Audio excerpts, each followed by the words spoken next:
Border Trade, featuring Special Forces operative, Red Dog 1. An original thriller story by Declan Conner. Some scenes contain violence and language that may not suit all audiences. Chapter 1. It wasn't that I was a killjoy, but I detested vacations. In my estimation, they were a waste of breath. Not so for my buddies.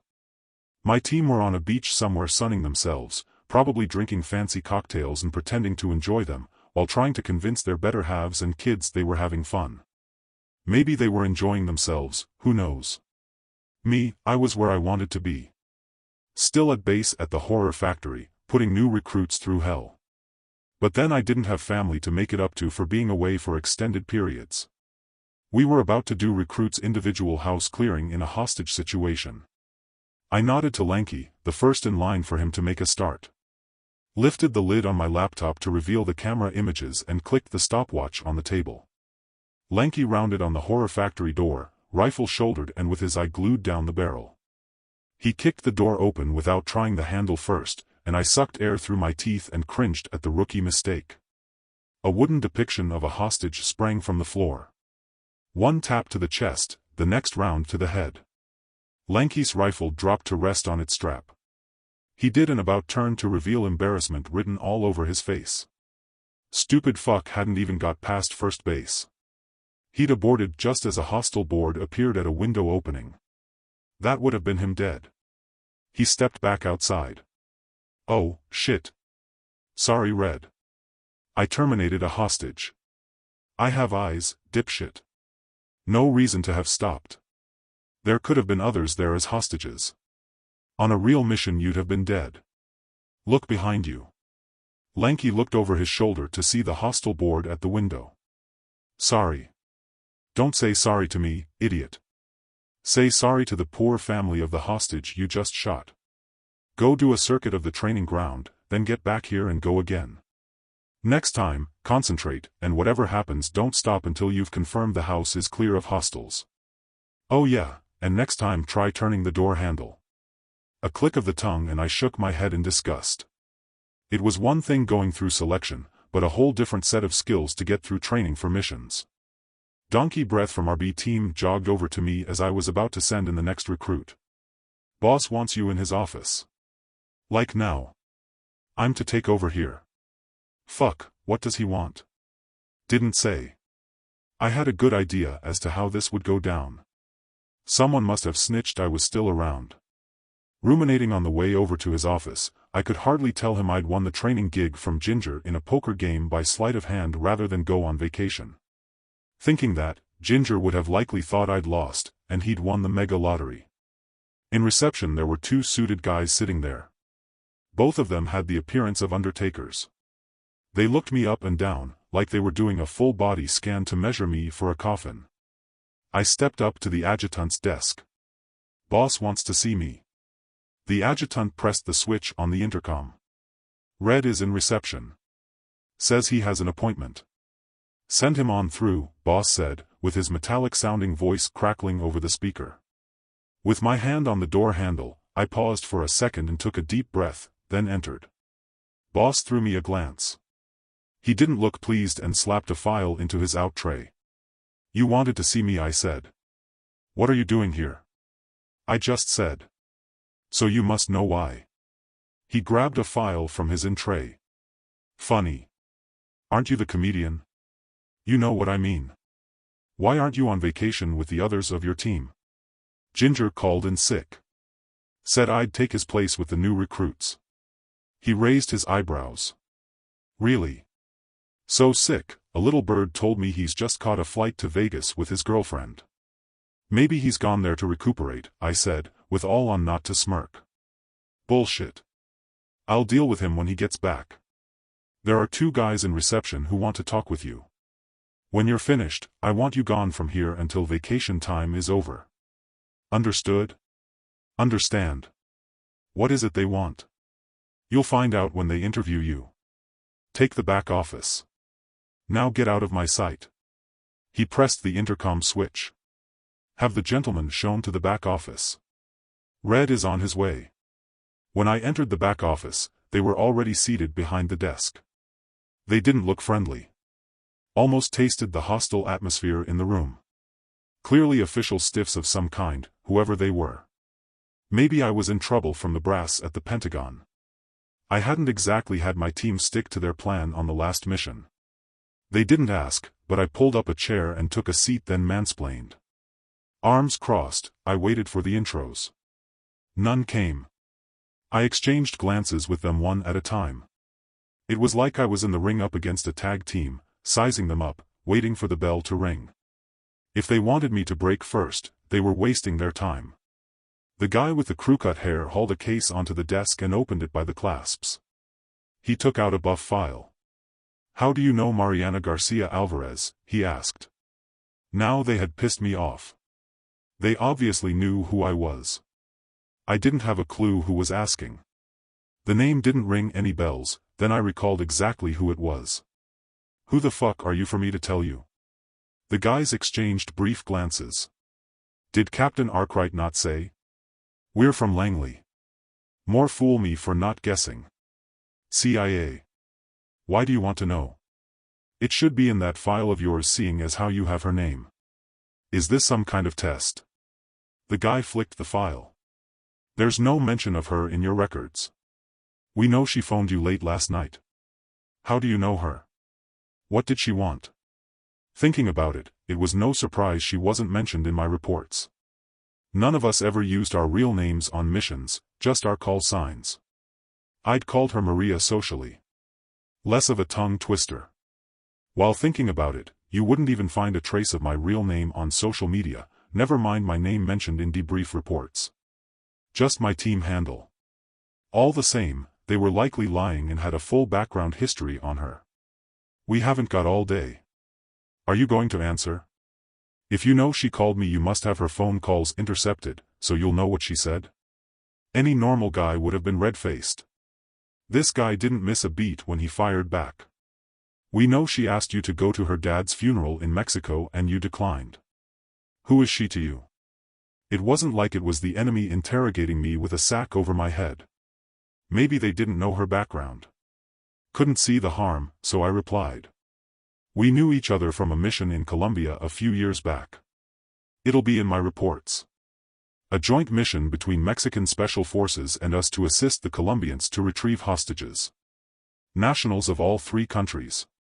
She was one of the Mexican Special Forces team. Her call sign was Wolf Woman. We had to take down a cartel stronghold. Now I'd told them, I was getting annoyed at the verbal dancing. Can you get to the point of why you're asking? We want you to volunteer to go to the funeral she asked you to attend. The legs of my chair scraped on the floor as I sat upright and leaned in toward them. The stiff with the crew cut saying volunteer told me they had something in mind other than for condolences. Volunteer. Cut out the chaff. What's the mission? It has to be off the record. We can't involve the Mexican government. We're missing some equipment. Our intel reports have us believe it's in the hands of the local cartel close to her town. She's taken over from her dad as sheriff. We need to get the equipment back before anyone finds out. I was right. They did have background on her. She mentioned nothing to me about taking over as sheriff from her dad. The guy took out a pen from his pocket and placed it next to the file. Why can't your guys do that? Maybe use someone retired from special ops. I'm on active duty, remember. That would be an even bigger scandal than missing equipment if it got out. The guy picked up the pen. Tapped it on the desk. His eyes danced about my eyes. If he was expecting me to blink first, he was mistaken. Not sure about that with what they've acquired. It has to be someone with a reason to be there, and who knows Mariana. You're also fluent in the lingo and have a Latino look about you. We'll need her to help us with contacts in law enforcement. As it turns out, you have vacation time. So that's fortuitous. He put his hand into his case. Passed over a passport, driving license, credit card, and a phone, together with a letter. A quick glance at the letter and it was a false background history. It was presumptuous of them. I hadn't said I'd volunteer. Canadian? For if you're compromised, he said. Can't have it fall back on us. It'll be embarrassing enough for the government if we don't get the equipment back on our territory. Compromised was a polite way of saying captured or killed. It seemed my vacation lark had gotten a whole lot more interesting. Okay, I'm in. What's this equipment that's so important for the government to get it back? You'll be told that when you arrive. We'll make contact through one of our agents down there. Chapter 2. Red Dog 1. The Sonoran Desert. Mexico. Going through the official border crossing at Ciudad Juarez would have been easier. Still, the stiffs from Langley had already stamped my passport. What with Bess, as I called my rifle, stripped down in my backpack, along with ammunition, combat knife, and pistol, I could have got pulled before I'd even started. As it was, there I was in the desert over the border. It wasn't as though Border Patrol would have been looking out for anyone crossing in the opposite direction. All the same, I'd needed my wits about me. There would be more danger from the cartels herding the hordes of South Americans in the opposite direction to contend with. Then there was the brutality of the Sonoran Desert climate to consider. It wasn't called the Desert of Death for nothing. 2 days into the journey, I'd made good ground traveling overnight. Dawn had broken. It was time to rest. I took out my binoculars and scanned the desert in all directions. There wasn't anything to see in the way of danger. The terrain was too flat where I was at, and easy for someone to spot me in daylight. I homed the zoom in at an area of dunes. It looked like an ideal spot to rest, I thought. With the straps of my pack causing distress, I unloaded my backpack and retrieved my GPS locator and map. I'd veered off course and would need to make an adjustment. Dragging the backpack straps back over my shoulders, I gritted my teeth and humped on. Already at my maximum distance to have reached my current position, I'd had to fight through my muscles telling me to stop. It wasn't as though Maria could hold up the funeral until I arrived. It was already touch and go if I would make it to the wake before the funeral the next day. Not so fortunate for her dad, but with an autopsy to carry out for them to remove the bullets, it had bought me time to get there. A good distance further along, the sun had risen from the horizon. Sucked the life from me with dehydration. At least I'd reached the shade of the dunes in the gully of an ancient riverbed. I dropped to my knees. Unloaded my backpack. Retrieved the last of my water and chugged it down with a magnesium pill to ward off the cramps, then chewed on an energy bar.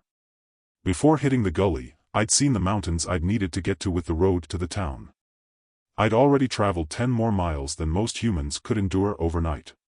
It had put me ahead of time but left me totally fatigued. With my smartwatch alarm set to give me 3 hours sleep, I heard voices ahead coming from around a bend in the gully.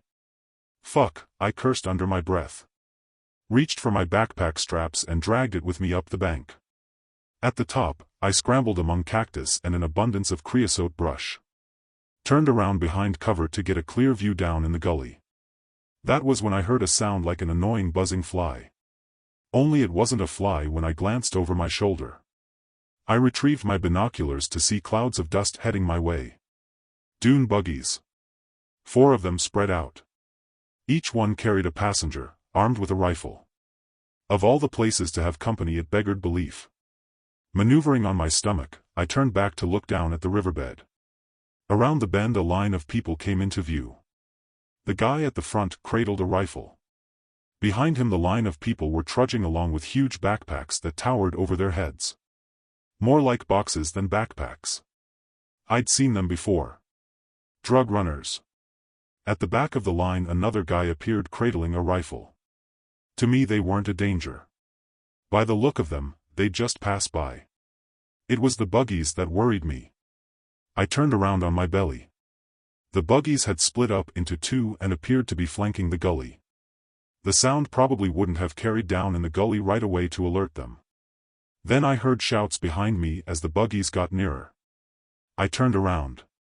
The escort had the group sitting on the ground while they knelt with their rifles at the ready front and rear. The buzzing had stopped. At the crack of a round, the front escort keeled over. The guy at the rear fired off rounds only to get return fire, almost taking off his head in a mist of blood and brain matter. The group had scrambled to their feet. Discarded their packs. Clawed at the bank opposite to escape the onslaught. I sensed movement along the bank close to me and drew my pistol. A coyote appeared. It looked directly at me, then got down to hug the ground and peered down in the gully. The buggies fired up their engines and roared into view. The hostile passengers chased down those climbing the opposite bank, dragging them back. The drivers of the buggies stopped those trying to escape along the gully in both directions. They'd missed one. A runner scrambled over the bank right in front of me and discarded their backpack. I took them to ground face down. Straddled the runner. Clasped a hand over their mouth with one hand, then lay on top of them to secure them and to make a smaller target. The throaty sounds from the buggy's exhausts diminished. It was looking as though they'd driven off. The mules were still there with a new escort. I could hear them whimpering. The runner I'd stopped didn't struggle, but then they can't have weighed more than 112 pounds wet through. 10 minutes passed by when I heard someone call out for them to move on in Spanish. Another 5 minutes and all was quiet. I glanced at the coyote, and it exchanged glances with me. It was as though we were kindred spirits out on an exercise together. As if to give me the all clear, it scrambled down the bank. "Don't make a noise," I said in Spanish, holding my pistol to their head with one hand and removed their hoodie. Turned them over, only to be shocked to see it was a young girl. Can't have been more than 17. Thin as a rake. She nodded her head, her eyes dancing with fear. "Don't worry, I won't harm you.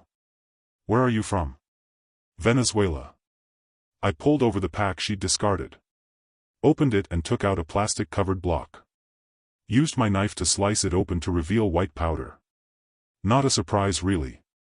"It's not mine," she said, her eyes widened as though they were about to pop from their sockets. The rest she volunteered with faltering breaths. They were to get us over the border. Took our backpacks from us and gave us their packs for the journey. Said they had supply dumps for food and water en route. For all I knew, it could have been a rehearsed cover story. "Do you have any ID?" "Why do you need my ID?" she asked, her fingers trembling. "For the truth of what you're saying. Can't have you with me to get you to safety if you're lying." She didn't reply. Her eyes danced around as if looking for an escape route. Not surprised really. Encouragement was needed. I took out all the blocks from her pack. Sliced them open and scattered the contents over the banking. "While you're looking around, your convoy will be long gone. You won't last 2 minutes on your own with no provisions, never mind the dangerous critters out here. Like I said, I can't help you unless I see some ID." It looked as though I'd got through to her. She appeared to be chewing over her situation. At least she'd have known I wasn't interested in the drugs. The girl patted her jacket. "It's sewn into the lining of my jacket here with some witness statements I'll need for my asylum claim. Don't want to cut them out. I might lose them." I reached out. Sure enough, there was something there in the lining. "How old are you?" 16. "What made you join the traffickers?" "Didn't know that's what they'd have us do. Just thought they'd guide us over the border. Mom paid for guides to get me to the US. We have family there." Giving it some thought, I didn't care to leave her there. All the same, the distraction wasn't anticipated or needed. Problem was, I needed to know if she really was from Venezuela and not Mexican, with family in the drugs trade. Last thing I'd need would be some vendetta for scattering their drugs in the desert once I arrived in town. "Still have to see your ID. I have a needle and thread for you to sew it back up. You'll just have to trust me. If it wasn't for me, they'd have chased you down. Probably have shot you in the back of your head." She gulped, then hesitated at first before she responded. "Okay," she said, while I retrieved the needle and thread and handed them to her. I took my knife and sliced the lining. Checking her ID, she hadn't lied. Her name was Daniela. While she sewed it back up, I looked down at the gully. It looked as though the drug mule's assailants had ordered them to cover the bodies with rocks. God knows why. It wasn't like they'd need to hide them in 100,000 square miles of desert from being found. The coyote was busy scratching away at the rocks on one of the mounds, then pulled out an arm by the hand with its teeth. It reminded me of just how dangerous the desert was for anyone or anything to survive out there. My thoughts turned to the girl and how I'd get some sleep without her running off to join back up with the column and giving me away. I was a witness. Their new escort could always make a call to the guys on the buggies to come looking for me. Look, I need some sleep before we move on. I can get you to safety of a town not too far from here and maybe find help to get you over the border without having to carry drugs.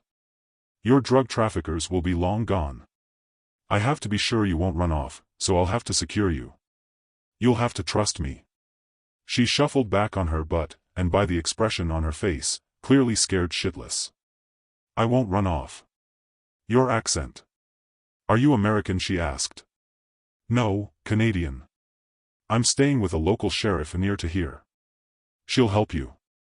She didn't appear pleased at that. Won't she arrest me? No, she's not the kind once I tell her your predicament. She gave me a questioning look. What are you doing out here? Now she had me stumped. There wasn't anything in my backstory to account for me to be out there in the desert. It was down to thinking fast on my feet when I responded. I shouldn't have gone this far. Nature lover. Got lost, I said and took the rope from my backpack. Cut off 2 lengths. Look, for my own safety and yours, I'm sorry, but I have to secure you. It's just for 3 hours, then we can move on. If you hear anything, give me a dig. She must have accepted her situation and held out her hands, wrists together. With her hands and feet tied, I used the rest of the rope to tie it from her ankle to mine, then curled up under the shade of a bush and drifted to sleep. I awoke to my smartwatch alarm and rolled over. To say I was startled would be an understatement. The girl was sat there, untethered, holding my combat knife with both hands and pointed it at me. Chapter 3. Red Dog 1 in the Sonoran Desert, Mexico. I could have kicked myself for not tying her hands behind her back. I'd gone soft on her seeing as how she was a slip of a girl. It was a mistake I wouldn't make again. At least she'd not run off, or worse, sliced my throat. It was over in the blink of an eye. With my training, it wasn't difficult to retrieve my knife from her in one swift move. The action had her cowering and sniveling. All I could think of was to suck it up that I was stuck with her and to get on with the journey. I told you, I'm not a threat. Come on, let's make tracks. With hindsight, I wasn't fresh enough to travel on with only a few hours sleep. Especially with the sun beating down, and not having any water left. Still, there wasn't any other option. Why didn't your parents come with you? Her eyes moistened and she bowed her head. Dad was an activist against the government. Police shot him in front of Mom and me when he tried to stop them searching our house a few years back. Mom didn't have the money to pay for the both of us. I shook my head when considering what she'd gone through. How were you expecting to survive over the border? She sighed. My uncle lives in New York, and he said he'd look after me. The traffickers said the border guards are busing people to New York. Good thing really is I don't have any money left.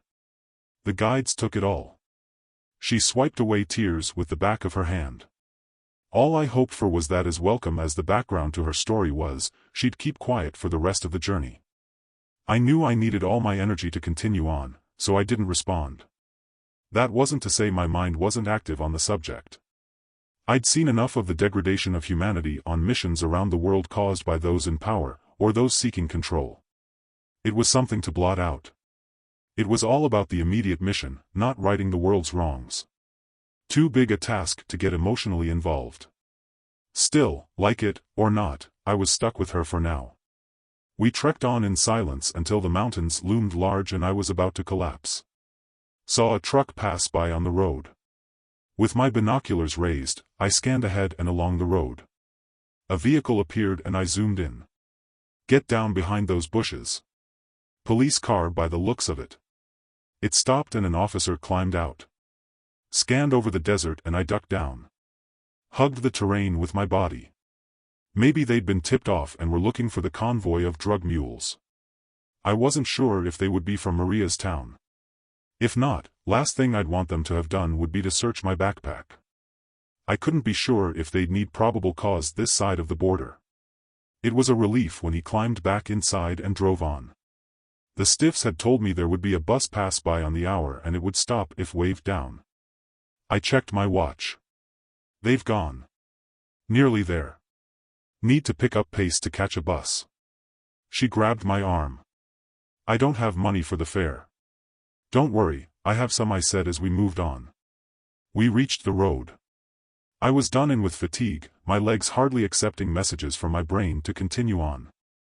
The backpack straps cut into my shoulders and now appeared as if I was carrying a person. It was all I could do to unload it from my back. We both got down on our backsides at the side of the road. We'd only been there 15 minutes when I saw a bus heading our way. It was a struggle to get to my feet. Wave the bus down, I said, now on my hands and knees struggling to get myself upright. The air brakes hissed as the bus came to a halt and the doors sprang open. With a great deal of effort, I hauled my backpack with me as we entered only to find the bus almost full. Stumbling to the back seat was like getting to the finish line of a marathon on the body. There was the young waif of a boy on the back seat sitting by the window. He can't have been more than 13. Daniela took a seat next to him. I looked the young boy over. Smiled at him and he nodded. He dug in his pocket and pulled out a bag of candy. Offered one to Daniela. She took one and then he offered the packet to me. No thanks. From where we were, it would be another 10 miles, then we'd need to get off and catch more transport into town. I say town. When I'd looked for it on the map, it was more of a village off the beaten track. With the hum of the tires on the road, I had all on not to drift to sleep. Not so Daniela, who jabbered and snickered away with the boy. She'd obviously made a connection when he handed her a bottle of water from his backpack. She took a slug of water, then handed it to me. When I looked at the boy, he nodded as if to give permission to take a drink. Around 5 miles on and the bus slowed. Ahead I could see a police car straddling the road. Roadblock. I pushed my backpack under the seat in front. Retrieved my pistol and sat on it, only to see the boy had noticed what I had done. The boy rose from his seat to look out front. He turned and knelt on the seat. Pulled at the handles on the emergency exit back window and it opened. He turned and tugged at the girl's sleeve. You need to climb out, he said as the bus came to a halt. They're not police. Daniela gave me a questioning look. I wasn't about to question a local. Do as he said. I tucked my pistol back in its holster, then helped her out, and the boy lowered her to the road. Bundled my backpack out to them and followed on. The boy put his fingers to his lips, reached to the back of his waistband and pulled out a pistol. He took a sneaky look around the bus then ducked back. Gobsmacked the boy was armed, I drew my pistol. Everyone out, I heard the cop shout. The boy pointed to the bushes at the side of the road, then took another look down the side of the bus. He grabbed Daniela's hand, and they stalked over there. They disappeared into the bushes, then he appeared again and waved me on over. I took a quick look down the side of the bus, thankful of the blind spot, then tiptoed over and into the bushes. Who are they? I asked the boy and he replied right away. There are 3 of them. I recognized Antonio. Local cartel. I'd been right to trust a streetwise local, boy or not.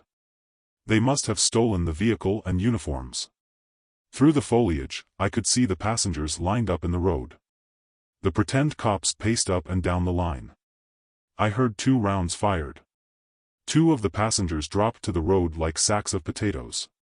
Whoever they'd been looking for, it looked as though they'd found them. Move, said the boy. A wave of my hand, and I signaled for him to lead the way. As young as he was, I wasn't about to have him behind me with a pistol. We entered a wooded area and arrived at a rocky outcrop. Where are you going? The boy asked. The town around 5 miles from here.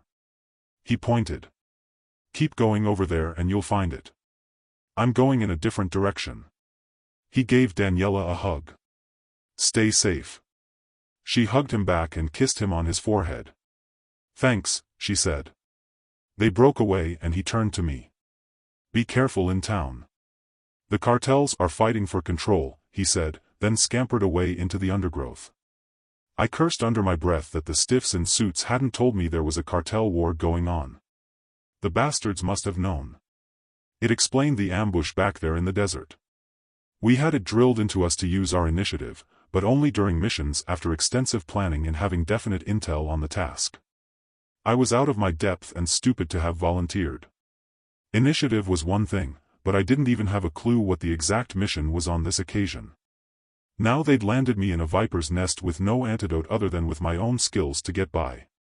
All I could hope was that when contacted, I could get the mission over with and get the hell back to base without suffering the fate of those 2 passengers. Chapter 4. The Journey into Town. We arrived at an intersection from the road we would have traveled on had our bus journey not been rudely interrupted. Checking my map, it was the turning into town in front of us. Not that I'd have known that without my map. Someone had spray painted out the name on the direction sign and changed it with graffiti to what I translated to as, Hell on Earth. I didn't think that bode well for the mission at hand. At the intersection were a group of locals, men, women, and children, some standing, some sitting on the grass verge. At a guess, I'd assumed this was where we'd get a bus into town. All the same, I stopped Daniela from walking over there and we squatted down in the bushes. I took out my cell phone and called Maria. As arranged, when she answered, I closed the call without either of us saying anything else. Snapping my vision to the left, I heard the clip-clop of horses' hooves. From around the bend, a cart appeared, driven by 2 horses, and it pulled up, then turned around in the road.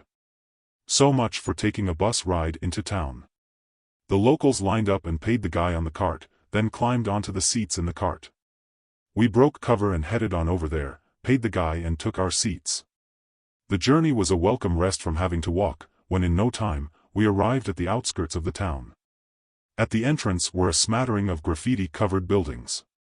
One ominous sign was a burned-out building with a sign that translated to police station, and with telltale signs of bullets that had riddled the concrete. Hanging high on the power cables that ran across the road, there were sneakers tied at the laces and strung over the cables. I'd spent enough time in Mexico to know the significance, considering the price of sneakers there in relation to incomes. They'd likely have belonged to some poor souls, murdered by the gangs and hung there as a warning. I'd seen the town on the map. There was only one way in and the same one way out, surrounded as it was with a horseshoe shape of hillsides. Sorry, call that 2 ways out, and one of those was likely in a body bag, I thought. Thinking about it, from a military strategic aspect, surrounded by the steep hillsides, that made the town easy to defend. No wonder the cartels were fighting for control. The cart pulled over and we followed on after the locals climbing down the steps. Across the road was the tavern Maria had described to me, with people outside drinking beers, some playing checkers. As thirsty as I was more interested in the sign outside with a menu scrawled on a board with chalk. Let's go eat, I said, and took a hold of Daniela's hand to cross the street. Although the stiffs had said I had a Latino look about me, we were strangers in town. It wasn't exactly a tourist destination, I thought, while noticing those sat outside stopping whatever they were doing to watch us go inside.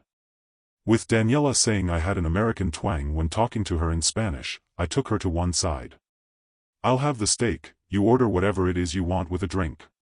Oh, yeah, I'll have a bottle of water to drink, I said, and handed her some local bills. Make a point of saying we're here for a funeral of a distant relative. While she was doing the ordering, I took a look out through the open back door that acted as a substitute for air conditioning with the welcome breeze brushing my cheeks. Out there was a rusted-out van, good enough to give cover if I had to make a quick exit.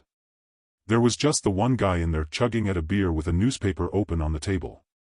At his age and clearly Mexican, I doubted it would be my contact from the CIA. We both took seats next to a window at the entrance. Better that way, I thought, just in case word got around there were strangers in town. Thinking about it, it was a good thing I had Daniela with me, for locals to think I was maybe her dad. Did you manage to say what I told you? I asked. Yeah. She asked me who it was, but I said I didn't know his name and that it was some distant relative of my uncle's. Uncle. Maybe it was better saying that than saying I was her dad. She'd shown good initiative, which was a relief. Checking out of the window, a brand new SUV pulled up with dark-tinted windows. My first thought was that it was my contact throwing caution to the wind with a display of wealth.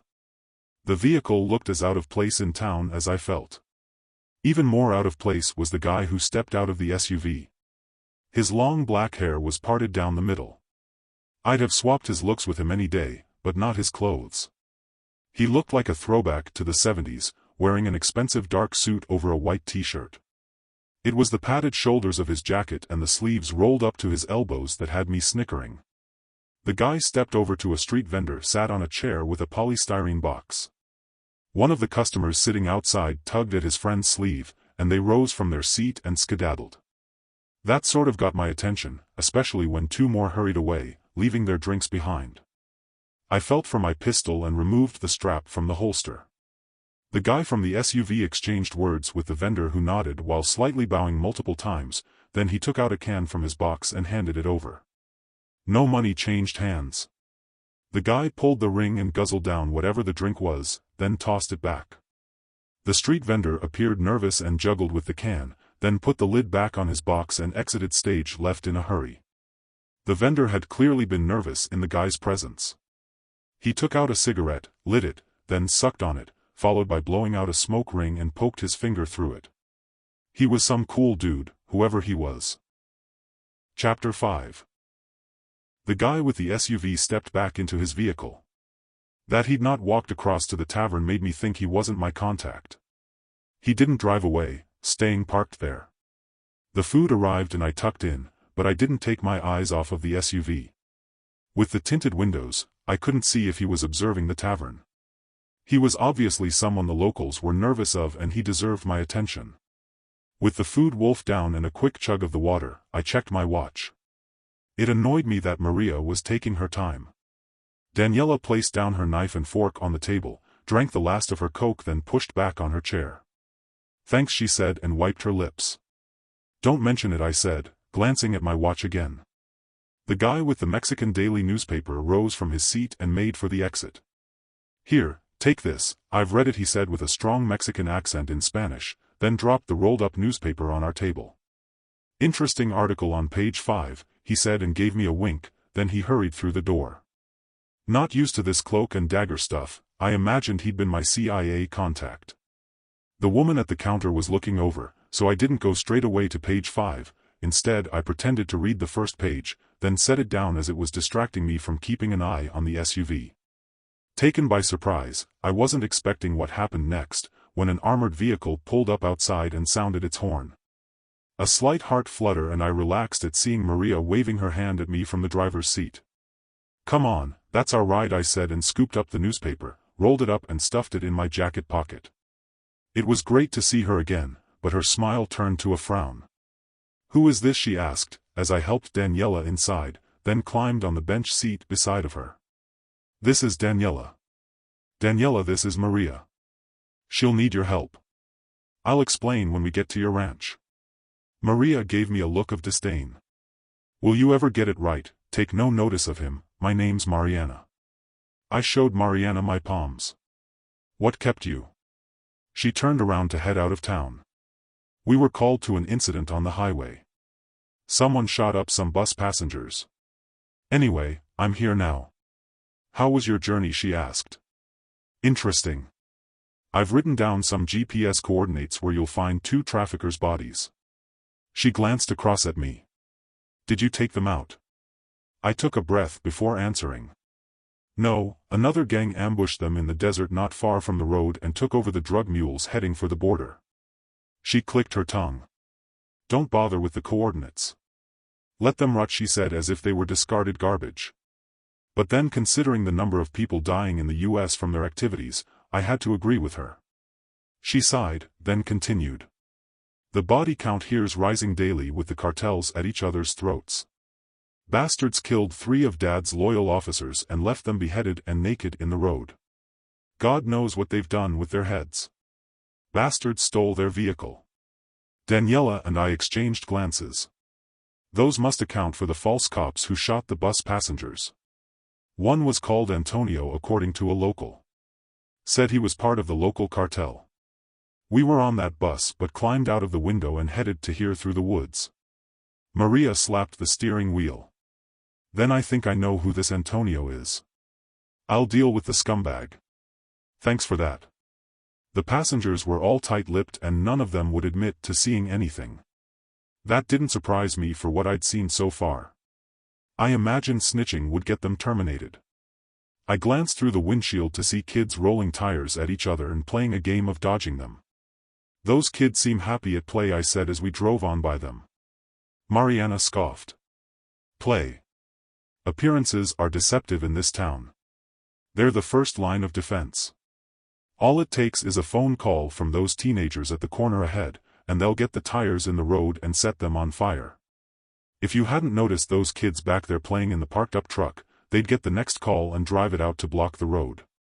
Her saying that sort of confused me. Then why did they let you through, I asked. She licked her lips, then answered. They're not scared of me, but they should be. Now they've assassinated my 3 loyal deputies, all I'm left with are 2 corrupt officers on their payroll. That's what we're up against here. I shook my head while thinking that I could have thought of better jobs to take on once I transitioned out of the army than what she had chosen to do. Why take on the job of sheriff, I asked. She didn't answer right away, and I glanced her way. It looked as though I'd touched a soft spot with her eyes moist, and she wiped a tear away with her hand. Under the circumstance, I thought it better not to push her for an answer. I know if someone had shot my foster dad, I'd have wanted revenge. I took a glance at the side rearview mirror. My mind did an oh no. We have a black SUV following us. It's the same vehicle that parked outside the tavern back there. I know, it's my cousin. He's here for the funeral. I sent him along to look out for you until I arrived. I thought that odd seeing as how he didn't seem to be armed. The locals seem to be nervous of him, I said. She let out a laugh. Yeah, they have good reason to fear him. I'll explain back at my ranch. As intrigued as I was as to why they should fear him, I was more curious as to why she wanted me there for the funeral. The journey to Mariana's ranch. Chapter 6. Mariana's ulterior motive. After passing through the mountain range gap to the west of town, we arrived at the ranch at least 20 miles from town. The landscape was a far cry from the desolate desert. It was as if the mountains had stood guard and said to the desert, "Thou shalt not pass." The land was clearly fertile, probably with the mountains allowing for precipitation. It was only a dirt road to the ranch where we pulled up outside the hacienda. The SUV carried on and turned a corner with a barn obscuring where he was headed. I helped Daniela out of the armored vehicle with questions buzzing around in my head to ask Maria, trying to get them in some order. Having explained the situation with Daniela, the only help she could come up with was for her to help out on the ranch, and to give her a chance to earn enough to try getting across the border again. Not only that, but she said she'd feed her up to get some meat on her bones. Then Maria went above and beyond and said she'd drive her to the border to join up with others trying to cross. Maria disappeared with Daniela up the stairway. In the entrance hall, I was intrigued with a painting.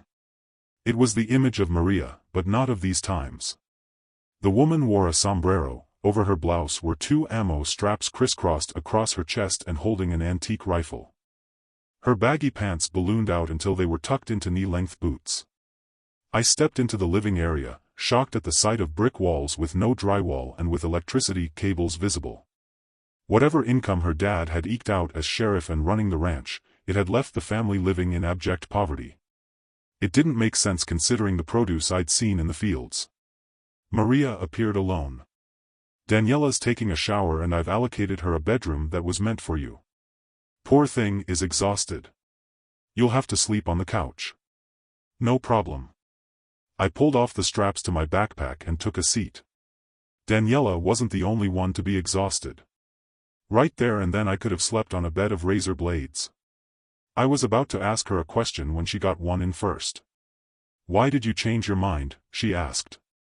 I had to think fast on that one. The boss back at base reminded me I had a vacation due, so I had second thoughts. Anyway, I'm here now. I'm more intrigued with why you wanted me here. I was asking that as it can't have been because we had any chemistry between us. Not that I wouldn't have minded having a tryst with her in the sack, but I'd seen her put many a man down physically who tried it on with her and thought better of making a move. She looked away when she answered. I don't have any family apart from my cousin Roberto. Mom died a few years back. You always treated me with respect on that mission. I just wanted someone here for me. That was as lame an excuse as ever I'd heard. Her not making eye contact told me that wasn't why she'd invited me there. This Roberto.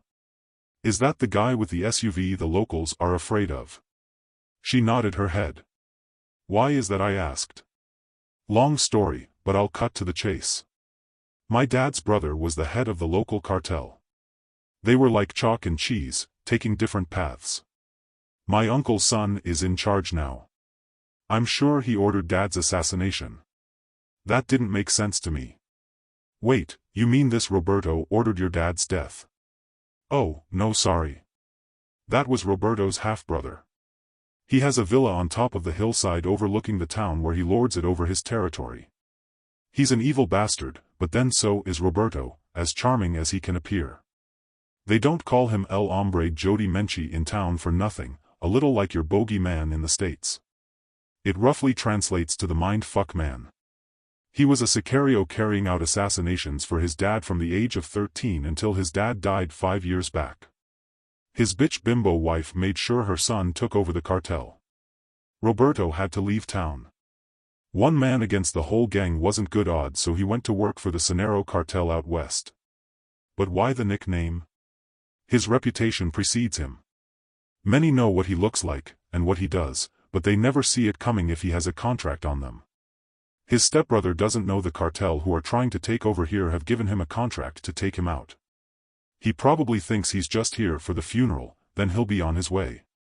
I scratched at the stubble on my chin thinking about Roberto's background. I don't get it. Why get into bed with an assassin? She was quick to respond. We go back a long way. Grew up together like brother and sister. He's told me this will be his last hit, and when he gets paid, he says he's retiring.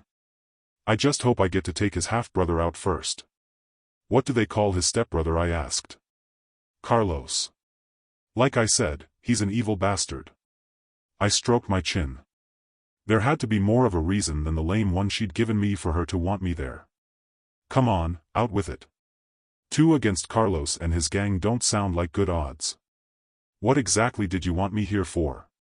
She hummed and awed, the answer stuck in her craw, then rose from her armchair and walked around the room. I'll tell you, but it won't be 2 against this cartel.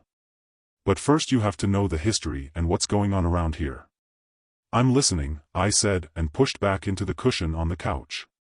Wait, before the history lesson. Why do you think he had your dad killed? She shook her head and inspected her boots, then looked up to the ceiling. He stopped a bus full of teenage girls that he knew Carlos was sending to the border to get them through a tunnel he controls, to traffic them to pimps in Las Vegas who puts them to work as prostitutes. In exchange, they get weapons back. I had to interrupt her. What sort of weapons, I asked. Military grade. Look, don't interrupt, let me finish what I was saying. She sighed, then continued. Going back in history, my grandmother was an Adelita. That's a woman soldier if you didn't know. She fought alongside Pancho Villa. With the land reform, for her courage he organized the right to our ranch, the same with others around here who fought alongside of him. Before then only the wealthy and foreigners owned the land. What she said explained who that painting depicted and the resemblance. The history lesson was a revelation, but I couldn't see what it had to do with the price of fish. Okay, I get that, but what's that got to do with you wanting me here? She took a seat opposite me in the armchair. Carlos isn't just involved in trafficking people and drugs. He's branched out into extorting the farmers to the extent they can't run their land, and he's taking them over for nothing. They've had enough. I've taken over from Dad and we're prepared to fight back, but we don't have weapons. That's where I'm hoping you can help, because the corrupt politicians are useless. I rose from the couch. How in hell's name do you think I can help? All I have is my rifle and pistol. She searched my eyes as if trying to get the measure of what I was thinking. That's all we'll need. I'll explain, she said. Chapter 7. Against the odds. Whatever this plan was of hers, I didn't want to get involved. All I wanted was for her to bring some blankets down and to leave me alone to read what the message was on page 5 on the newspaper, so I could get on track for the mission I was there for, get it over with, and to get back to base. Can you hurry this up? I need to sleep. She came and sat beside me. Okay, this is the plan. I've had a tip-off that they've had a consignment of weapons shipped through a border tunnel and they've had it transported to the highway near here to a factory unit with enough to fill a container. Now it's loaded. We're to ambush it and get it back here to the hacienda and distribute it to the farmers, then we'll take on the cartel. I showed her my palms. Whoa there. Hold on a darn minute. Have you any idea the trouble that would get me into if we get caught by the Federals? I'm on foreign soil, or had you not thought of that? Besides, I'm sure the authorities can't all be corrupt. Hell, they've provided you with an armored vehicle. She pouted her bottom lip. Oh, that. That was a going-away present I took when I resigned from the army when I heard Dad had been assassinated. They won't miss it. I looked at her, wide-eyed. You mean you stole it? Some sheriff you are. Oh, don't be so judgmental. Besides, when this is over, I'll be done with being sheriff. I leaned forward, elbow on my knees and rubbed at my brow, then stiffened up rising to face her. For God's sake, this is insane. What good are farmers in a fight? She folded her arms and fired back at me. You mean like my gran? All she did before the revolution was to work the farms, the same with the rest of them. This was getting me nowhere. Look, I've had 3 hours sleep in 24 hours. When is this all going down? I asked. We plan to all meet here and set off at 3 in the morning. The ambush will take place at 4 when most of the gang will be sleeping in town. I clawed at my hair. I can't answer you now, I'll have to sleep on it. Wake me at 1 o'clock and I let you know what I've decided, but know this, no guarantees. She rose from the couch. I respect that. I'll go and get you a pillow and some blankets. I need to sleep myself. She stepped out of the room and returned with some bedding, then quickly exited. I stripped off, too tired to take a shower, and snuggled up under the blankets. As tired as I was, I reached out for my jacket and retrieved the newspaper and turned to page 5. There was a sheet of paper in there. I threw the bed covers off of me and sat upright, retrieved my cell phone, and put it in flashlight mode. What I read poleaxed me. I read it through blurred eyes and squinted. The blueprint and actual guidance system for our Raptor drones has been stolen. From Intel, we've intercepted communications that reveal that they are in Mexico in the hands of Carlos Aguila Perez, the head of the local cartel. Chinese operatives are due to arrive in town tomorrow to negotiate for them to exchange them for his cartel to be the sole recipient of fentanyl. Whatever the risk, we need our blueprints and guidance system back.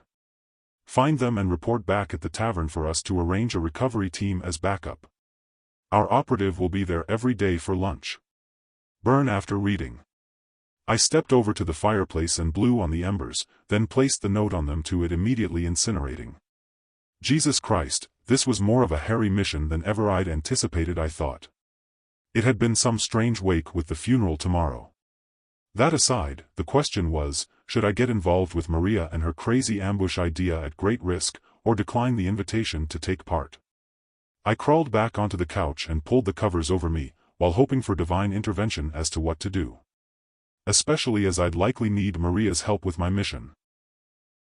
Chapter 8. The Ambush Plan. It didn't need Maria to wake me when I cracked open an eye to the sound of a diesel engine outside. A glance at my smart watch and it was approaching 1 in the morning. I threw back the bed covers and quickly dressed, then through a chink in the curtain, I glanced outside. There was an excavator over by the barn and I saw a guy jump out of the cab and walk to the barn doors. Maria stepped outside and greeted him with a shake of hands, then they exchanged words. He stepped into the barn and Maria headed over to enter the hacienda. She entered the room and turned on the light. Ah, you're already up. What have you decided? She said, getting straight to the point. Truth was, I hadn't decided anything, having gone straight to sleep after burning that note. The only thing that struck me as she gave me a questioning look was that I'd need her help with my mission as much as she needed my assistance. Though just what form that assistance would take only God knew. Initiative and skills were one thing when the shit hit the fan for survival, but I was only trained to work to a specific plan. Coffee first, I said, then I need more details of what it is you're thinking of doing. She smacked her lips, then exited, returning a while later with coffee and 3 slices of toast piled up with scrambled egg. She sat across from me, both elbows on the table, clasping her hands together and rested her chin on them. Talk about distracting as she watched me devour every mouthful. I'd heard the old cliché that the way to a man's heart was through his stomach, but I thought it would take more than scrambled egg to go along with her plan. Okay, so I had skills, but I was no superhero and bullets didn't give a shit about your skills. With breakfast finished, I took a slug of the coffee, then set the mug down. She didn't say anything, simply gathering up the plate and headed for the kitchen, then returned with a rolled large sheet of paper. "What's that?" I asked as she unfurled the paper. "Blueprints for the industrial area," she said and grabbed a chair, then sat beside me. One of the units had a red outline in marker pen. "Before you start, who gave you the tip-off?" I asked. "An old school friend of mine. She works for them at the unit during the day. I have all the details of the numbers of guards and people that will be there and where we'll find them." "I thought you were going to ambush the vehicle." "We are, but if she got her timing wrong, we'll have to go in there to take the vehicle with the container. Whatever, even if we take it without incident, Roberto will dispatch one of the cartel crew in a manner that will have them think it's the opposing cartel." I pushed back in my chair. "Hey, hold on, that would make me an accomplice to murder. I don't give a rat's shit if it's to defend ourselves, but I don't want to get involved in assassination." She raised her eyebrows. "Oh, yeah, sorry. You mean like those two cartel members when you took out those guards and sliced their carotid arteries who were guarding the hostages in Colombia? Don't be a hypocrite. It's poetic justice. Look how many innocent bystanders they'll have murdered and how many more will die with those weapons in the container if we don't take it from them. Unless Carlos thinks it's his opposition, he'll start torturing the locals to find out who's behind the ambush. Besides, you won't witness it because he'll take care of business once we're gone." Elbow on table, I put a hand to my face. I guessed it was hypocritical of me, after what she'd said. But this was different. It wasn't as though we'd be operating with the blessing of the government. "How many will we be up against?" I asked. "If it's the semi-truck with the container on the road, just the driver and his guard.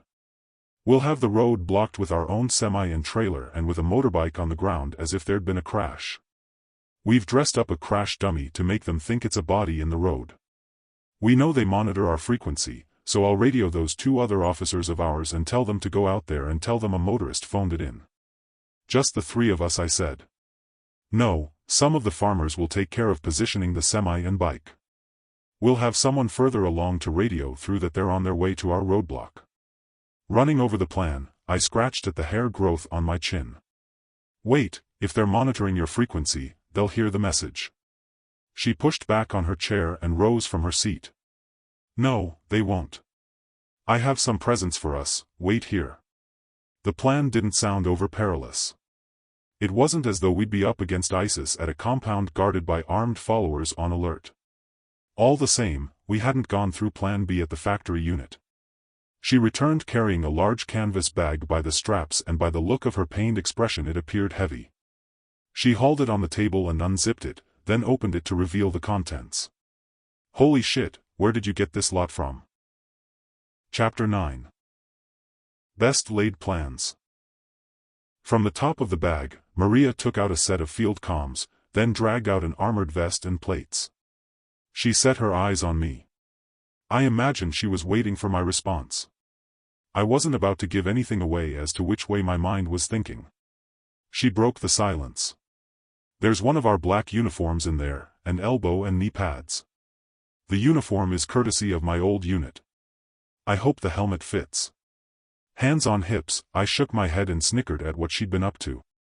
"Don't tell me, another going away present." She snickered then said, "I guess you could call it that. Does that make you feel better about what I have planned? They won't be able to pick up our field radio frequency with the distance we'll be from town." I had to admit to myself that it was better than going into action with no protection and with Bessie, my rifle and a good amount of ammo in my backpack. It looked as though what she had planned would be a walk in the park. "Okay, that's fine for what you have planned at the ambush, but what about the factory unit for Plan B?" We both pored over the blueprint as she outlined Plan B.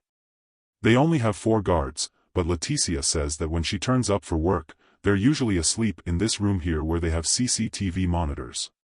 But see here, there's a blind spot for the cameras, so we can catch them unawares. I'll go in with Roberto. He's already at the unit keeping watch, so he'll let us know when the semi is on its way. If it looks as though they're not leaving as planned, we'll head for the unit. All I'll need is for you to watch our backs and then, after our signal, for you to call in our guy to drive away the semi with the container. She'd sold at me, as unhappy as I was in getting involved. Okay, I'm in, but know this, the first sign of the plan going to shit, and I'm bailing. Have you got that?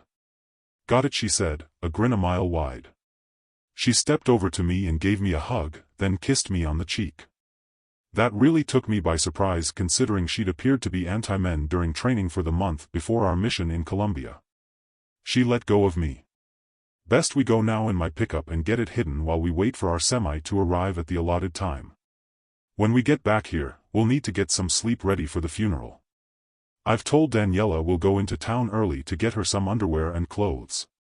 She can come along with us to the funeral. At least her saying that meant I didn't have to come up with an excuse to go to the tavern in town. Better leave me here then to get changed, I said while thinking it best to leave, telling her that I needed her help until after carrying out her plan. Then she'd owe me big time. Changed and with Bess assembled, she entered in her uniform. A glance at my watch and it had just gone 2 in the morning. You ready? She asked. As ready as I'll ever be. Let's do this, I said, and then we headed out to her pickup. Settled on the passenger seat and we were off. It didn't seem like any other mission I'd been on as I entered a familiar zone, going over the plan for what lay ahead, while dropping the mag and checking for a second time it was full of ammo, then clipped it back. It was all about the mission now. There was no going back. Chapter 10. Into the Unknown. Maria and I were in position on opposite sides of the road for some time, and it was now 3:45. Only one vehicle had passed by in the time we'd been there, fortunately signaled to us over the comms by her farmer lookouts posted either side of our position, and who were to stop any vehicle other than our target semi. All the same, it worried me, though at 4 in the morning, I doubted there'd be more traffic. Still, I couldn't discount that probability, which sort of opened up the faucet on the adrenaline front, just in case the farmers failed to stop them while we were in the act. 3:50 and Roberto alerted us that they were on their way. It was show time. Our farmer Bud drove out the semi and trailer from a dirt track and blocked the road at an angle. Another farmer wheeled out the motorbike, while another carried the crash dummy and laid it face down next to the bike. The plan was set, when I rolled my eyes and sighed at the farmer at the motorbike splashing liquid from a can around on the road, clearly gasoline, when he sparked a light and set it on fire. No one had mentioned that was part of the plan. He might just as well set up floodlights. To put more fuel on the fire, a call came through from Roberto to say the 4 guards at the unit had just pulled out some distance behind their semi with the container. That was all we needed. Maria had said nothing about her snitch saying our target would have had an escort for our target vehicle. Scenarios flashed through my mind. Logic told me to order the truck and bike with the dummy to pull back, but with the flames now spreading to the grass verge in front of me it was too late. Those flames alone would put them on alert and likely make me a target if I exited out of the bushes to the field beyond, which would leave me vulnerable. To make things worse, the flames obscured my sight of the road with the smoke hitting the back of my throat and stinging in my eyes. I pulled up my ski mask to cover my mouth to act as a filter. It was too late to move anywhere, when the target vehicle's air brakes hissed, and to a squealing of tires as it had turned the corner, it juddered to a halt with the cab right in front of me as anticipated. It was the vehicle that came to a stop behind it that had me melting inside as to how this would play out. "Stand fast," said Maria. "Hold position until they all exit." The first to exit were the driver and passenger of the semi, both carrying automatic rifles. They didn't move away from the cab, looking over at the crash and then waving to their escort who all climbed out of their vehicle, similarly armed. This was Maria's show as I awaited orders. Chapter 11. All hell let loose. With the breeze changing direction, I could thankfully get a full view of the scene. There was no way any of us could communicate without we'd be heard. 3 of the escort joined the 2 at the cab. Over at the escort vehicle one of the thugs was standing there watching the others. A shadow stalked out from behind their vehicle. It was over in seconds as he was lowered to the road. It was hard to make out, but likely he'd been taken down with his throat cut. It was impossible to see who had done the deed, but I imagined it was Roberto, who was now behind the container.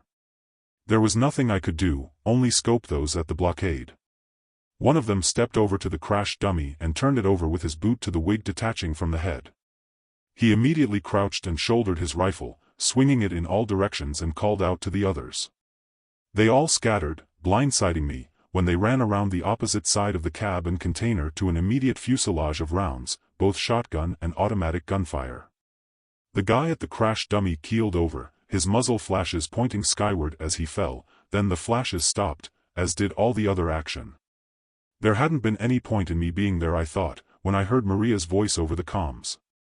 Clear the road and get the container to the ranch. Farmers appeared in the road, with Maria stepping out with her rifle resting casually on her shoulder. I hauled myself to my feet and walked over to her. More farmers pulled the corpses to the side of the road, with another moving their vehicle onto the grass verge. Roberto joined us as they lifted the motorbike and crash dummy onto the trailer, then our semi maneuvered to drive on, followed by the semi and container. I cringed to a roar behind me and turned to see their escort vehicle on fire. Roberto took out his cell phone and pulled up a number, then pressed the call icon to an explosion and a flash of light in the distance. They won't be using that unit again, you two get back to the ranch and I'll come along later. I have work to do here. See you at the funeral tomorrow. I didn't want to know what he meant by that and headed to Maria's pickup along the rutted track into the wooded area. Maria climbed onto the driver's seat and we set off back to the ranch. Neither of us spoke a word. I guess the both of us knew it wouldn't be over until we were back at the ranch.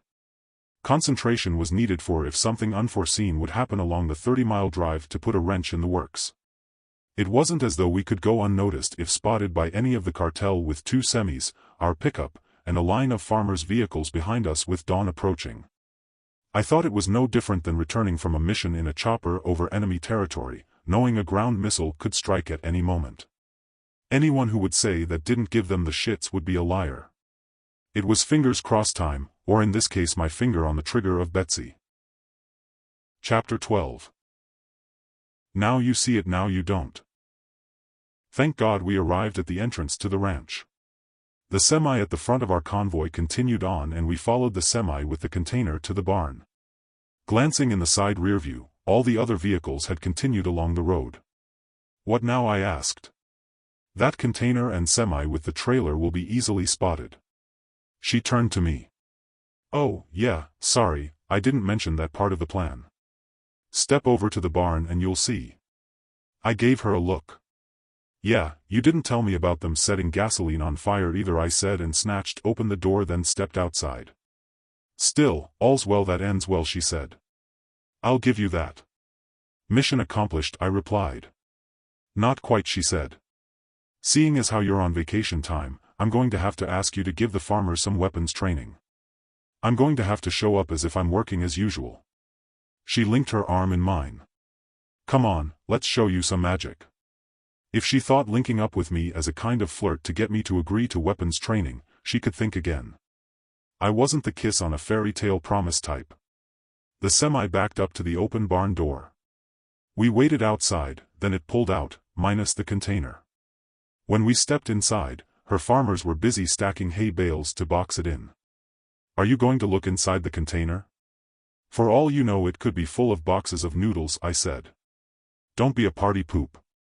I'm stoked just now. Sure, we'll take a look. Andreas, grab those wire cutters and cut the lock. I hope to Christ for her sake that I was wrong. The door swung open and her demeanor sank, judging by the expression on her face. Not surprising really when it was stacked with boxes of bananas. Andreas pulled up a ladder, climbed the rungs, and began emptying out the boxes. She did it again, this time taking a hold of my hand and putting her head on my shoulder as if hiding from what might be in there. It's false. There are wooden crates behind the bananas, said Andreas. She squeezed my hand, then let go and danced around like someone crazy, doing a Mexican version of a hillbilly jig. I had to admit that I was as pleased as her that the action hadn't been a waste of time. Excitement over, she barked out orders. Get those boxes back to the dugout and then get the bales to cover the entrance. She turned to me. Come on, time to see the magic trick. To be honest, I thought she'd meant covering the container with the bales was the magic. She ushered me to walk behind the barn, just in time to see the semi and trailer drive down into a trench. The driver climbed out of the cab, then exited the ramp and climbed into the excavator cab, firing up the engine, then swinging the excavator arm, he picked up a bucket of soil from the pile at the side of the ramp and began filling it in. Andreas wheeled out some of the boxes of bananas in a wheelbarrow and tossed them into the dugout. I nodded in approval. It was looking as though she had all the vases covered. Roberto's SUV passed us by. Come on, she said. I'll call the deputies and get them to the incident, and then we need to sleep ready to go shopping before the funeral. Inside the hacienda, she made the call. I know it's early. I've had an anonymous call on the landline. There's a vehicle on fire and some corpses along the main highway east of town. Get a hold of Rodriguez and investigate. I'll leave you to it and get back to sleep. I'll be busy tomorrow with the funeral, so you can give me your report later in the day. She closed the call and snickered, then turned to me. I wish I could be a fly on the wall when they tell Carlos. She wasn't the only one with that sentiment. That's where I wish I could be, to discover where he had the good stash that we needed to take from him. She leaned in and hugged me, putting her cheek on mine. I really appreciate you being here and helping out, she said, then kissed my cheek and released her arms, then turned away. Better get some sleep. Big day tomorrow. That was it, she was gone. I couldn't work out if she was making a play for me or buttering me up for me to stay around. I sighed, then needing an alarm, I leaned a chair from the table against the door, then climbed onto the couch without stripping and with Betsy resting on my chest. Better to be safe than sorry, just in case someone snitched on us, I thought, and then dug my head into the pillow with thoughts that I didn't have a clue how I was meant to get close to Carlos to find what I was looking for. I decided I'd have to come clean with Maria to see if she could come up with a way forward. Chapter 13. Rude Awakening. I awoke, startled at the clattering of the chair over at the door. Rolled off of the couch, then knelt and aimed in the direction of the intrusion. Relief hit me and I dropped the rifle barrel and sighed. Oh, it's you, I said as Maria stepped inside and picked up the chair and placed it back at the table. My, we are jumpy this morning, she said and snickered. A glance at my watch and it was 10 in the morning. Better take a shower and get changed. I could smell you from up the stairway, she said in exaggeration. All the same, I sniffed at my armpits and thought she wasn't far off the mark. I'll make breakfast. I've left out a towel for you. Showered and changed, I clipped my pistol in its holster on my belt and stepped into the room. Maria stashed my uniform into the canvas bag and exited. Drawing back the curtains, Daniela was sat out on the porch. While Maria was making breakfast, I stepped outside and exchanged pleasantries with Daniela. Back in a minute, I said, and stepped over to the barn, then around back. The farmers had been busy. Where the semi had been buried, it now had a hen house and a fenced-off run for them, with hens digging at the soil. There didn't seem to be any end to Maria's ingenuity. "Uncle, breakfast is ready," Daniela called out. It seemed I had another female trying to ingratiate themselves in my affections, and I rolled my eyes. All the same, I thought it kind of cute she'd referred to me as uncle. Breakfast and banter over at the kitchen table, we headed for town. Daniela was clearly excited at getting new clothes, and to say it was funeral day, Maria had something of a spring in her step. Much as it wasn't my style, I was getting to like the kid. I knew what it was like to have no family around, especially as I'd been sent from pillar to post in a round of foster parents. It wasn't just that, I couldn't imagine what it was like to witness her dad being murdered by those cops back in Venezuela. She took a hold of my hand as we walked over to the store. I glanced over at the tavern and then looked at my watch. "You two go ahead, I'll go have coffee at the tavern." When I stepped over there, the locals outside didn't give me a second look and carried on playing checkers. Inside it was empty and I ordered a coffee, then sat by the window. Roberto's SUV drove up and parked, but he didn't get out. Pretty much as before, the locals hurried away from their game. I'd only been there 5 minutes, when a rowdy bunch of 3 guys stepped into the tavern. Americans by the looks and sound of them. They had difficulty getting the woman behind the counter to understand them, using sign language to order beers, then they took a seats at the table next to the back door. I reached over to the next table and picked up a discarded local newspaper.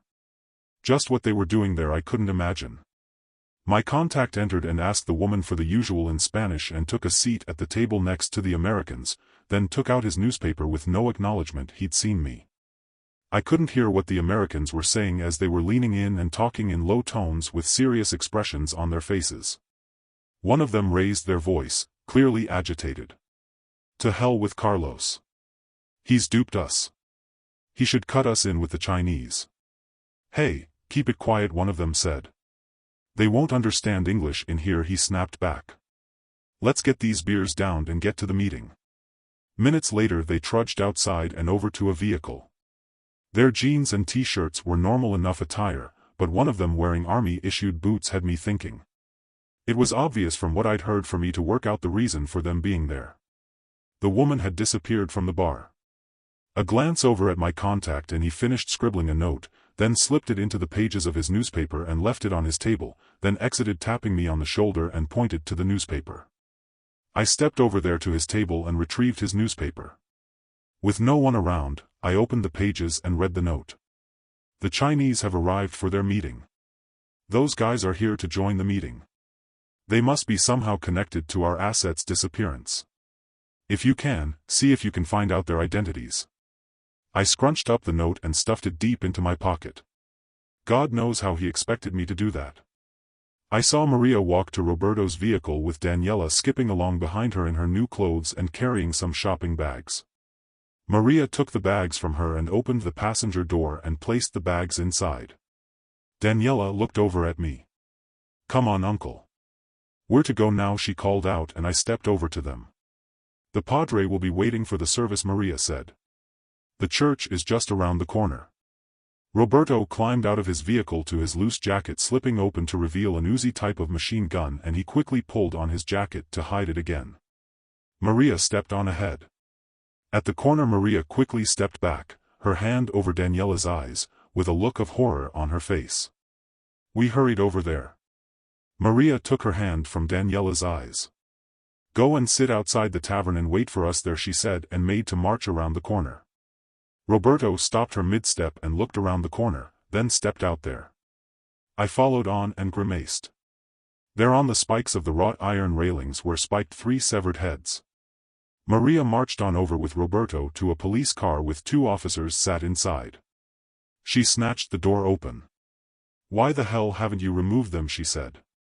Only just arrived for the funeral. Well, don't just sit there, go and get some plastic bags from the store and then remove their heads and get them to the undertakers.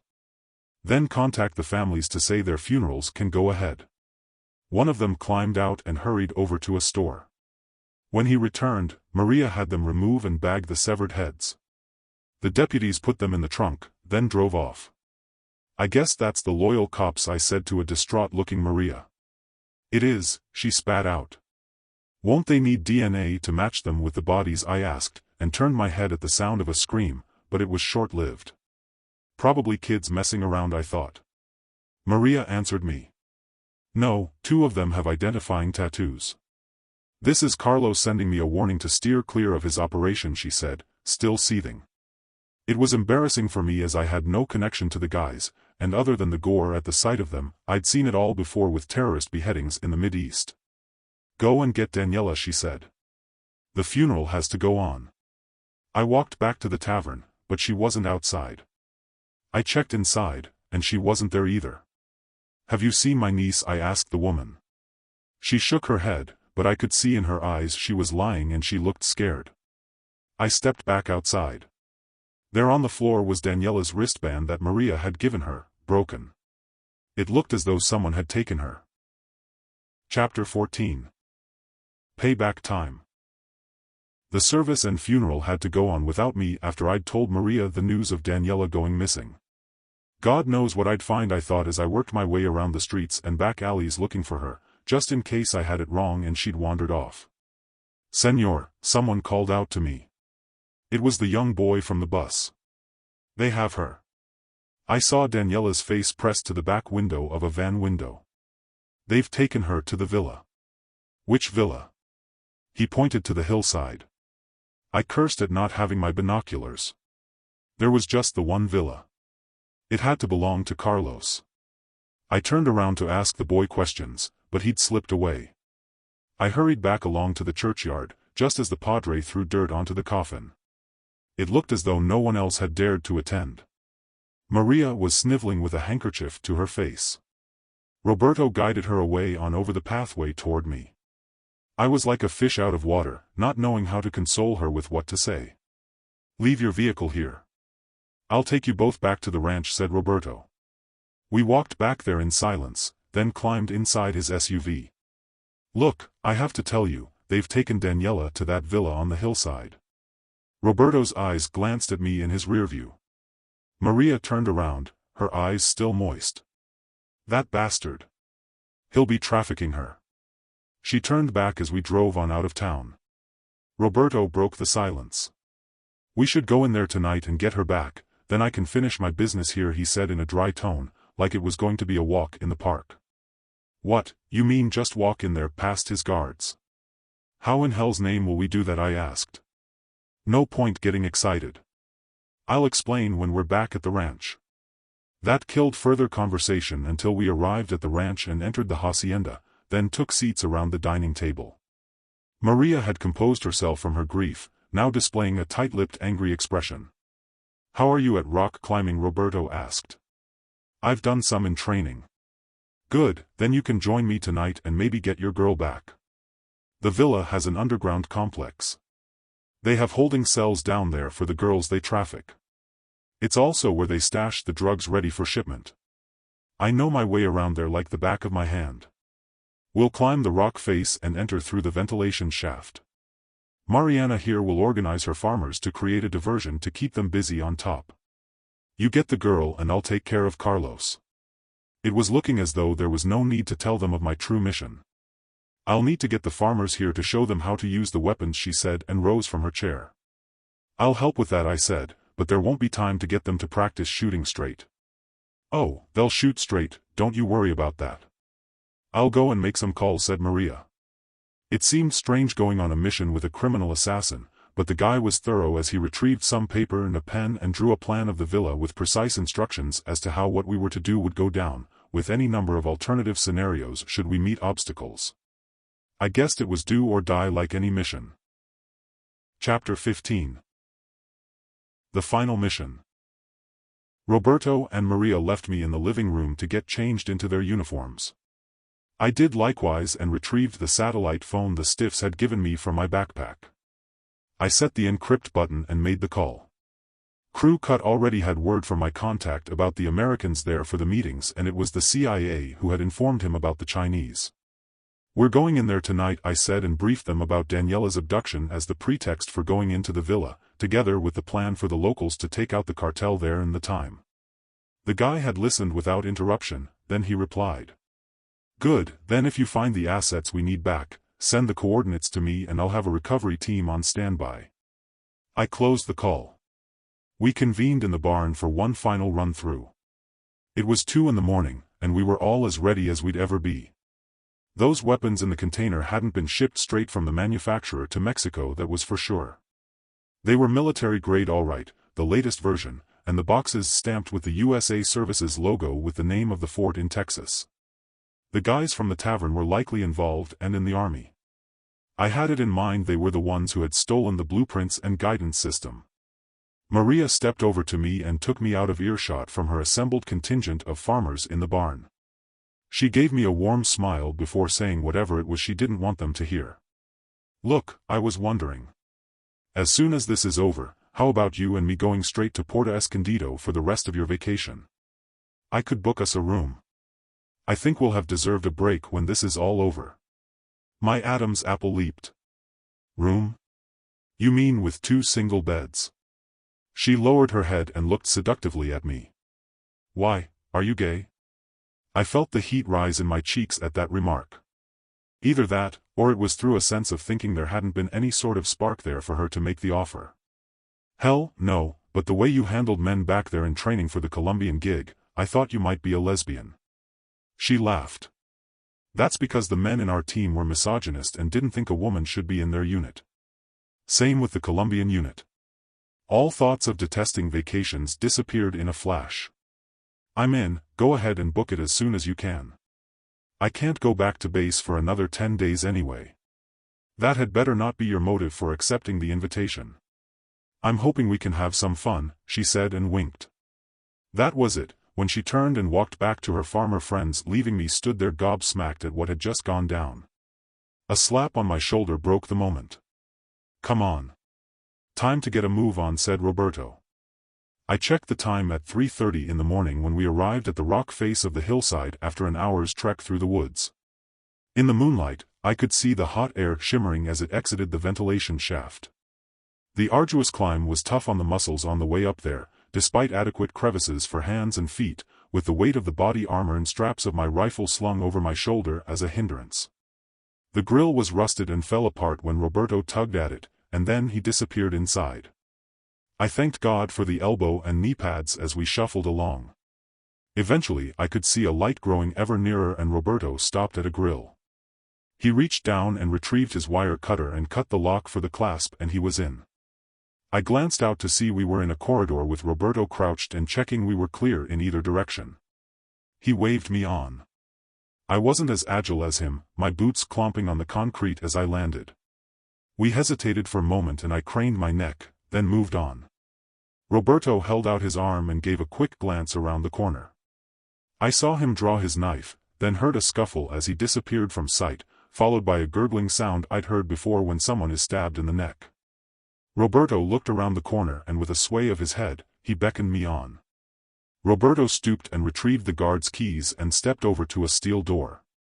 I checked behind me until I heard the key scrape in the lock and the door opened to the sound of girls whimpering and Roberto shushing them. I stepped inside. It wasn't just Daniela who threw her arms around me in there, there were 6 of them in there. The only way out was through the front door, and that was down to Maria and her farmers. You have to stay here, I said in a low tone. We'll be back for you and get you all out of here. To the left in the corridor was another steel door. I took the bunch of keys from the lock and stepping over there, I opened it to find a large wooden crate, USAF, it had stamped on the side and with a briefcase on top. I opened the briefcase to find the blueprints I was looking for and stuffed them inside my armored vest. Just how I'd get the crate out of there, I didn't have a clue. It would have been too large and heavy for me to carry. I pulled Roberto to one side. Look, that crate in there, any suggestions how I'd get it outside? He simply shrugged his shoulders. As much as we had a firm plan, I reminded him that I wanted the Americans alive, and then we moved on. There was an elevator, but we took the stairs. Following in his wake, the place was in darkness apart from lights under a door. From the plans Roberto had shown me that was the camera room. At that time of the morning, I hadn't expected voices, but there were people talking in there. Roberto looked at his watch and showed it to me. We stepped over to the side of what he'd said was the camera room. On cue all hell broke loose outside with automatic gunfire. Maria and her cavalry had arrived to take care of the guards outside. Chapter 16.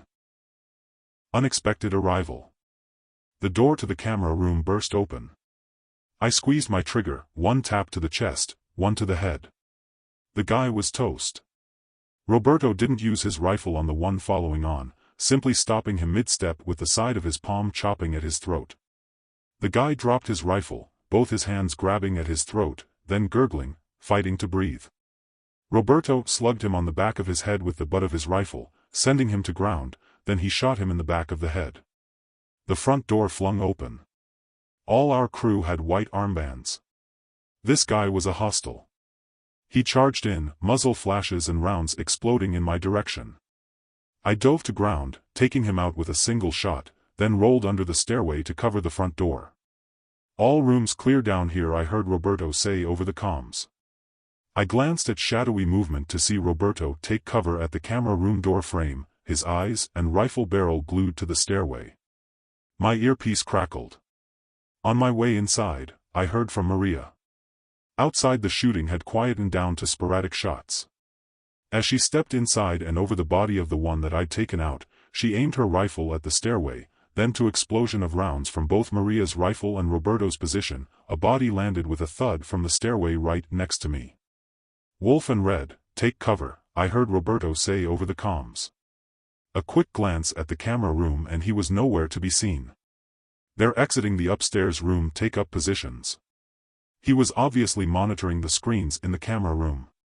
Maria retreated to back outside of the villa entrance. Shots sprayed around the doorway of the entrance from above. From out of the darkness at the front door, there was a single muzzle flash by way of return fire. Someone tumbled down the stairway, their rifle skidding along the ceramics towards the door. With the light from the camera room, I could see it was a woman who'd been shot.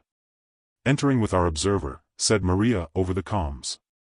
She stalked inside with one of her team following on as per the plan. Maria came up beside me under the stairs as the guy following her entered the camera room. That was everything set, releasing Roberto from keeping an eye on the camera monitors, and he scampered over to us. There was a sudden fusillade of rounds which appeared to be from around back of the villa. A message came through from the camera room. "They're attempting to exit using the fire escape. There's just Carlos and 2 guards in the hallway now." There were the 3 Americans and the 2 Chinese, but Carlos ordered them back inside the bedrooms by the look of his gestures. For me that posed a question: were the visitors armed that you could see? I asked. "Didn't see them with weapons out, unless they have pistols hidden." Roberto took over with a question. "Are they still at the fire escape at the opposite end of the hallway?" he asked. "They are. The 2 guards are returning fire outside, with Carlos behind them." That was it. Roberto was away and up the stairway with Maria and I following on. As I turned the corner to hearing shots, Roberto was on his knee, the 2 guards dispatched. Carlos fired off a pistol shot as he retreated through a door, but not before a final click of an empty chamber. His final bullet had landed in the drywall at the side of Roberto. Carlos wasn't my problem. We had our individual tasks. It was pathetic to say my targets were army when I entered what appeared to be an empty bedroom. "Show yourselves or I'll pepper the closet with rounds." "Your choice." Hands on heads, fingers clasped. "Count of 3, so better you hurry up." I didn't even get to count 1 as the door slid to one side and the 3 of them trooped out. On the floor. Eyes closed, hands behind backs with wrists together, legs apart. First to move gets a bullet in the head. In no time I had them like trussed-up turkeys with plastic ties. "Red here. Target secure." Maria replied she had her prisoners secure. There was a single shot exploding along the hallway. "All secure here," said Roberto. "See you outside." Maria and I had the prisoners march outside with the farmers surrounding them. "I want them all alive, but if any move, shoot them. I need 4 of you with some strength to come with me." 4 of them followed me on inside and on down to the basement area, this time down the elevator. "Get that wooden crate and the briefcase outside for me and guard it while I get back." Orders given. I went for the girls. They were all scrunched up in the corner, hugging each other. "Don't worry, it's over." Daniela crawled over and grasped at my uniform to get to her feet. I helped her along to stand. "Are these other girls trying to get to the border?" "No, they were all abducted from the streets, some from Mexico City." "Come on everyone, let's get you all back with your families," I said and ushered them to the outside. I handed them all over to Maria except for Daniela, and she ushered them to her armored vehicle. I took the opportunity to take out the satellite phone and GPS locator. "Red Dog 1 to base. I have the coordinates, 6 personnel, and the assets for collection. ETA for evac 20 minutes," they replied, and the call cut. I turned to see Roberto strut out of the front door with a plastic bag slung over his shoulder. "What's in the bag?" I asked. "You don't want to know. Let's just say it's proof the contract is done." He didn't need to say any more. He reached into his pocket and tossed me a cell phone. "When you're done and down in town, press the call icon to the last number called." "Are you coming?" said Maria. "No, I'll have one of the farmers take me and Daniela to the ranch. The sooner those girls you have get to call their families, the better." "Any casualties?" "Yeah, a few wounded, but no dead." She set off back to her armored vehicle, then turned. "Incidentally, that woman I shot on the stairs was the stepmother," she said, and then walked on. With everyone gone apart from the farmer giving me a ride, I heard the unmistakable sound of the chopper arriving. What's happening? Asked Daniela. You'll see, I said, and taking a note from my pocket, I handed it over. Take care of this, it's my cell and landline number. Call me to let me know when you're safe. Why? She asked, but there was no chance to answer her as it landed. These were not soldiers but clearly CIA operatives without uniforms who jumped out. They gathered up the prisoners and hustled them inside, then returned for the briefcase with the blueprints back inside and the crate. Crew Cut waved at me. At his side was Boss, who I never expected to be there. Come on, said Crew Cut, you said 6 personnel. Get in. I took a hold of Daniela's hand and stepped over with her to the chopper, picked her up and handed her over to one of the operatives. What the hell is she doing here? You're to get her to New York. See to it that she has some money and an outfit of clothes. Bill me if you have to. Take her to her uncle so she can make her asylum claim. Crew Cut looked at me with an expression as if I had a screw loose. We can't do that. That's illegal. So is operating on Mexican territory without their government's permission. Without her, I'd never have found your assets. Just do it. He seemed to accept the situation, albeit with a shake of his head. Boss leaned out, holding a hand out to me. Come on then, get inside so we can get you back to base for a debrief. I didn't move a muscle. Sorry, like you said. Don't come back until my vacation is finished and it's just started, I said. His look was such that if looks could kill, I'd have been dead on that hillside. I sent him a wry smile, and then turned to walk away as the chopper rose into the night sky. Down in town, I asked the farmer to pull over as we reached the tavern. I climbed outside, took out Roberto's cell phone, and pulling up the last call number, I pressed the call icon. Up on the hillside there was an almighty eruption and the flash of an explosion. I turned and climbed back inside the pickup. It was over, and I had a vacation to look forward to, I thought, with a smile wide enough to span the Golden Gate Bridge. Dear listener, if you have enjoyed this original story, please like and subscribe. It will help my story channel immensely for YouTube's algorithms to give the stories visibility. There is a link in the description to my full-length books on Amazon. Once again, thank you for listening.